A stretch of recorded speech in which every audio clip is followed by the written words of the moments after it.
دەستەی دەواازە سنووریەکانی عراق و هەرێمی کوردستان لە گفتوگۆیەکی چڕدان بۆ جێبەجێکردنی سیستەمی ئەسیکۆدا لە هەرێم. حکومەتی هەرێم بە بەشێکی زۆری داواکاریەکان ڕازی بووە و بڕیارە هەفتەی ئایندە کۆبوونەوەی یەکلایکەرەوە بۆ ڕێکەوتنی کۆتایی لە بەغدا ئەنجام بدرێت. ئەم سیستەمە کە لە زیاتر لە 185 وڵاتی جیهاندا کارایە، ڕێگرە لە قاچاغ و هاوردەکردنی نایاسایی و بە تەواوەتی هێنانی کاڵا لە دەواازەکانەوە کۆنتڕۆڵ دەکات.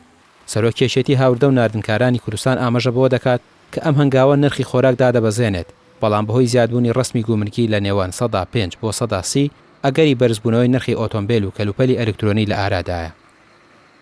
ئیجابی هەیە و سلبیشی هەیە. بۆ هەندێک کاڵا باشە، بۆ هەندێک کاڵاش لایەنە سلبیەکەی بەقوترە. بۆیە ئەمە لە ڕووی سیاراتەوە لەبەرەوەی لە ساسی زیادی کردووە لەوانەیە بۆ سیارات خراپ بێ، بەڵام بۆ تقریبان بۆ هەندێک کاڵای تر بۆ خواردەمەنی کە شتێکی سەرەکیە، یانە بۆ هاوڵاتیان ئەوە بۆ ئەولا باشترە.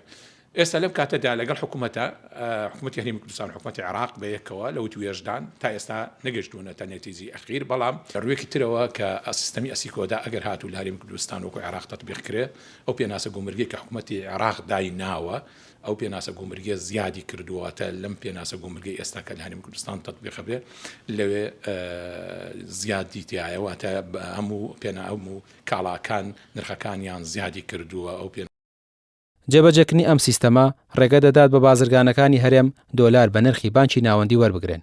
ئەمەش خواز لەسەر دۆلاری بازار کەم دەکاتەوە و بەهای دینار بەرامبەر بە دۆلار بەرز دەکاتەوە. یەکتێگەشتێک پێم وابێ بێت دوجاریش هەرێمی کوردستانیش داخلی ئەم سیستەمە ببێت کە داخلی ئەم سیستەمە بۆ توانین بڵێن بە ڕێژەی لە 120 هەموو بازرگانەکانی عێراق جارێکی ترە گەڕێنەوە ناو بانکەکان و لە ڕێگای بانکەکان و حاڵە بەنجامەگەێنن، چونکە دەتوانین بڵێن مەساحەی بازرگانی لەسەر ئاسی عێراق هەرێمی کوردستان لە 120 پێگەیەنێ. بەشێکی زۆر لە کاڵا و کەلوپەل و خزمەتگوزاری بە خاکی هەرێمی کوردستانە تێپەڕێ، لە مەرزی بۆ نمونە ئیبراهیم خەلیل و باشماخ و تقریبان چەندین ئاپەریۆسخان و چەندین مەرزی فەرمی و نافەرمیمان هەیە. بەڕاستی ئەگەر داخلی ئەم سیستەمە بێت تەمەن تۆ ئەو لە 120 بازرگانە لە باتیەوەی بێ خواز لەسەر بازارەکانی ئاڵوگۆڕی درا و دروستکات و دۆلار بەدەست بێنێت، ئەمەشکە قورسایەکی زۆری لەسەر بازار دروست کرد بۆ هەڵاوسانی لە نرخی دۆلارە دروست کرد بوو. تەمان ئەوە ئەگەڕێتەوە ناو بەقەکان ئەو خواستە لەسەر بازار کەمەکاتەوە و ئەمەش پێمانەڵێ داهاتووە بەهای دۆلار لە بەرامبەر دینارە زیاتریش دابەز.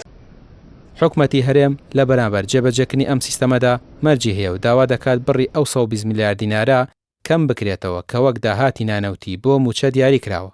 جێبەجێکردنی ئەم پرۆژەیە دەبێتە سەرەتایەکی گرنگ لە شەفافیەتی داهاتی خاڵە سنووریەکان و ڕێخستنەوەی بازرگانی لە نێوان هەولێر و بەغدا. ڕامیا عوسمان، کەناڵی پێام، سلێمانی.